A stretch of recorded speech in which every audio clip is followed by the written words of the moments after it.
نحمدہ ونصلی علی رسولہ الکریم اما بعد۔ سفر کے مہینے میں عرب لوگ اپنے گھروں کو خالی کر دیا کرتے تھے اور اپنے گھروں سے نکل جایا کرتے تھے۔ ان کا یہ عقیدہ تھا کہ اس مہینے کے اندر آسمانوں سے مصیبتیں اترتی ہیں، آفتیں اترتی ہیں، بیماریاں اترتی ہیں۔ جو کام بھی اس مہینے میں شروع کیا جائے گا وہ مکمل نہیں ہوگا، اس میں انسان کامیاب نہیں ہوگا۔ اس وجہ سے وہ اس مہینے میں بھی شادی نہیں کیا کرتے تھے۔ یعنی سفر کے مہینے میں عرب لوگوں کے ہاں یہ مہینہ 12 مہینوں میں سے منحوس سمجھا جاتا تھا۔ اس وجہ سے وہ گھروں سے نکل جاتے تھے تاکہ کسی بھی پریشانی کا سامنا نہ کرنا پڑے۔ جب آپ علیہ الصلوۃ والسلام نے عرب لوگوں کے اس باطل عقیدے کو دیکھا تو پھر یہ ارشاد فرمایا، جس کو حضرت ابو ہریرہ رضی اللہ تعالیٰ عنہ نے بخاری شریف کے اندر اس طرح روایت فرمایا کہ لا سفر کی نحوست والا عقیدہ رکھنا یہ بالکل بے بنیاد ہے، غلط ہے۔ دوسرا، لا عدوہ، کہ ایک بیماری کا لگ جانا سفر کے مہینے میں جو یہ عرب لوگ سمجھا کرتے تھے، اس کی بھی کوئی حقیقت نہیں۔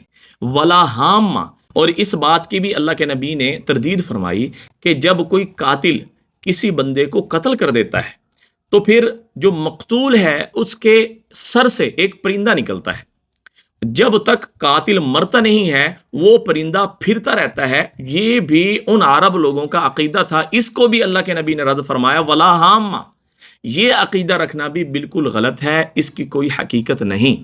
تو لہٰذا حقیقت میں 12 مہینوں میں سے وہ مہینہ سب سے منحوس ہے، وہ دن، وہ گھڑی سب سے منحوس ہے جس میں ہم اللہ کی نافرمانی کرتے ہیں، جس میں ہم اللہ کے احکامات کو توڑتے ہیں، جس میں ہم حرام کاریاں کرتے ہیں، زنا کاریاں کرتے ہیں، دھوکے بازیاں، فراڈ کرتے ہیں۔ حقیقت میں جو نحوست ہے وہ گناہ کی وجہ سے انسان کی طرف منتقل ہوتی ہے۔ جب انسان گناہ کرتا ہے تو اس وجہ سے انسان کے اوپر کوئی حال آتا ہے، وہ اللہ پاک بیماری والا بھیج دیں، وہ اللہ مصیبت والا بھیج دیں، وہ کسی بھی اعتبار سے نقصان والا اللہ پاک بھیج دیں، وہ اللہ تعالیٰ کی مرضی ہے۔